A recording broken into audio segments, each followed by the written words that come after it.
Assalamualaikum warahmatullahi wabarakatuh. Perkenalkan, nama saya Zahra Fatika Ainaya dari Prodi Manajemen Bisnis Syariah kelas 1H dengan NIM 215211269. Di sini saya akan menyampaikan materi mengenai lembaga keuangan untuk memenuhi tugas ujian akhir semester mata kuliah Dasar-Dasar Ekonomi Islam. Langsung saja, apa itu lembaga keuangan? Jadi lembaga keuangan adalah suatu institusi atau badan usaha yang bergerak di bidang jasa keuangan yang menghimpun aset dalam bentuk dana dari masyarakat, lalu menyalurkan dana tersebut untuk pendanaan kegiatan ekonomi dan proyek pembangunan dengan mendapatkan keuntungan dalam bentuk bunga dengan persentase tertentu dari dana yang disalurkan tersebut. Adapun fungsi utama dari lembaga keuangan adalah sebagai perantara keuangan antara surplus unit dengan defisit unit. Pada umumnya, lembaga keuangan ini berbentuk perbankan, pialang saham, aset manajemen, modal ventura, koperasi, dana pensiun, asuransi, dan bisnis sejenis lainnya. Materi selanjutnya yakni pengertian lembaga keuangan menurut para ahli. Yang pertama, menurut Ahmad Rodoni, pengertian lembaga keuangan adalah salah satu badan usaha di mana kekayaannya berbentuk aset keuangan atau finansial aset maupun non-finansial. Yang kedua, menurut Dahlan Siamat, lembaga keuangan adalah badan usaha yang kekayaan utamanya berbentuk aset keuangan dibandingkan dengan aset non-finansial atau real, di mana lembaga keuangan sudah memberikan kredit atau pembiayaan terhadap nasabah dan menanamkan dananya pada surat yang berharga. Yang ketiga, menurut UU nomor 14 tahun 1967 pasal 1 tentang perbankan, pengertian lembaga keuangan adalah badan usaha yang kegiatannya menghimpun dana dari masyarakat dan kemudian menyalurkannya kembali kepada masyarakat. Materi selanjutnya yakni manfaat lembaga keuangan. Yang pertama, pengalihan aset.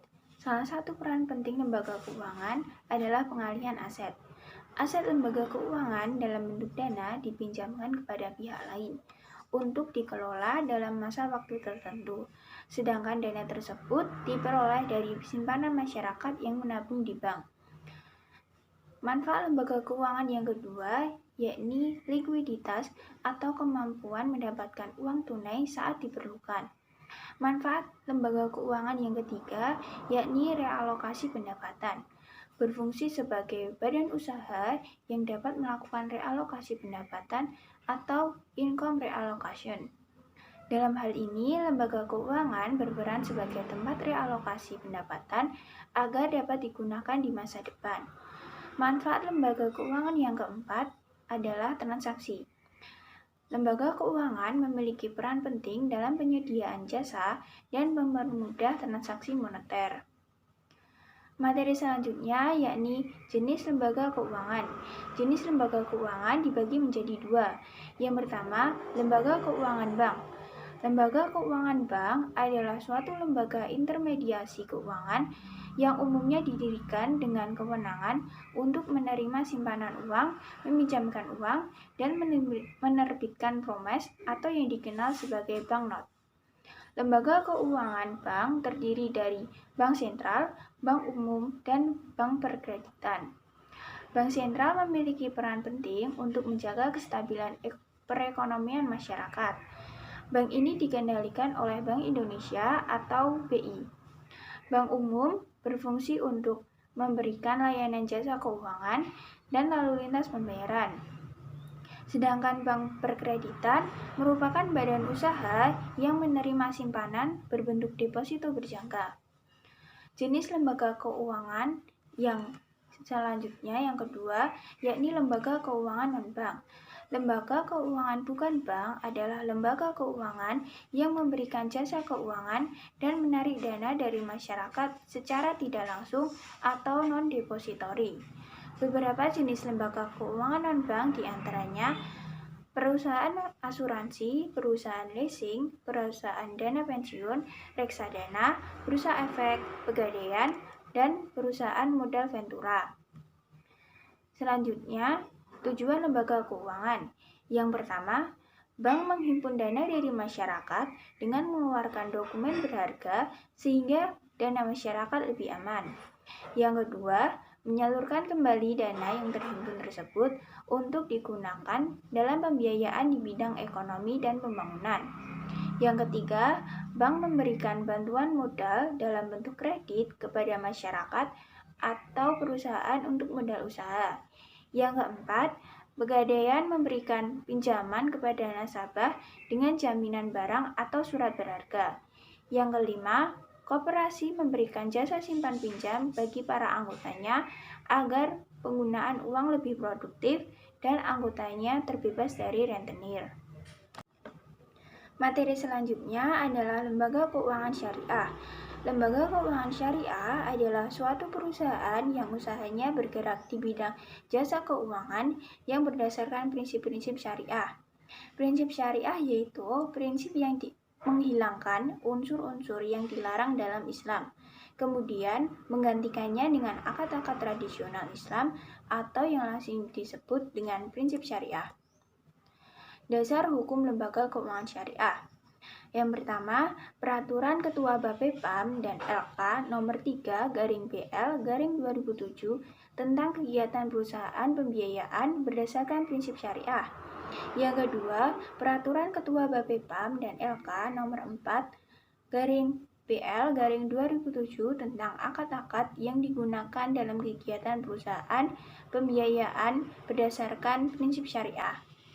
Yang ketiga, Keputusan Ketua Bapepam dan LK Nomor 130/BL/2006 tanggal 23 November 2006 yang pada lampirannya memuat Peraturan Nomor 9-A-14 tentang penerbitan efek syariah. Yang keempat, Keputusan Ketua Bapepam dan LK Nomor 131/BL/2006 tentang akad-akad yang digunakan dalam penerbitan efek syariah di pasar modal. Yang kelima, Fatwa DSN MUI Nomor 7/DSN MUI/4/2000 tentang pembiayaan mudharabah. Yang keenam, Fatwa DSN MUI Nomor 8/DSN MUI/4/2000 tentang pembiayaan musyarakah. Yang ketujuh, Fatwa DSN MUI Nomor 20/DSN MUI/9/2000 tentang reksadana. Yang kedelapan, Fatwa DSN MUI Nomor 21/DSN MUI/10/2001 tentang pedoman umum asuransi syariah. Yang kesembilan, Fatwa DSN MUI Nomor 32/DSN MUI/9/2000 tentang obligasi syariah. Materi selanjutnya yakni fungsi lembaga keuangan syariah menurut Burhanuddin S. Yang pertama, memperlancar pertukaran produk atau barang jasa dengan menggunakan jasa keuangan yang sesuai dengan prinsip syariah. Yang kedua, menghimpun dana dari masyarakat untuk disalurkan kembali dalam bentuk pembiayaan sesuai dengan prinsip syariah. Yang ketiga, memberikan pengetahuan atau informasi kepada pengguna jasa keuangan sehingga membuka peluang keuntungan sesuai prinsip syariah. Yang keempat, lembaga keuangan memberikan jaminan hukum mengenai keamanan dana masyarakat yang dipercayakan sesuai dengan prinsip syariah. Yang kelima, menciptakan likuiditas sehingga dana yang disimpan dapat digunakan ketika dibutuhkan sesuai dengan prinsip syariah. Materi selanjutnya yakni prinsip operasional lembaga keuangan syariah. Prinsip operasional lembaga keuangan syariah yakni berasaskan prinsip syariah, yaitu kegiatan usahanya yang tidak mengandung unsur-unsur riba, maisir, gharar, haram, dan zolim. Unsur yang dilarang dalam Islam. Yang pertama, riba, merupakan pendapatan secara tidak sah atau batil dalam transaksi pertukaran barang sejenis yang tidak sama kualitas, kuantitas, dan waktu penyerahannya. Yang kedua, maisir, yaitu transaksi yang digantungkan kepada suatu keadaan yang tidak pasti dan bersifat untung-untungan. Yang ketiga, gharar, yaitu transaksi yang objeknya tidak jelas, tidak dimiliki, tidak diketahui keberadaannya, atau tidak diserahkan pada saat transaksi dilakukan, kecuali diatur lain dalam syariah.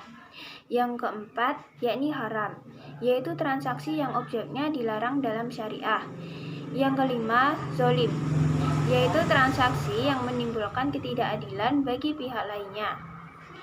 Baik, sekian presentasi dari saya. Kurang lebihnya mohon maaf. Terima kasih. Wassalamualaikum warahmatullahi wabarakatuh.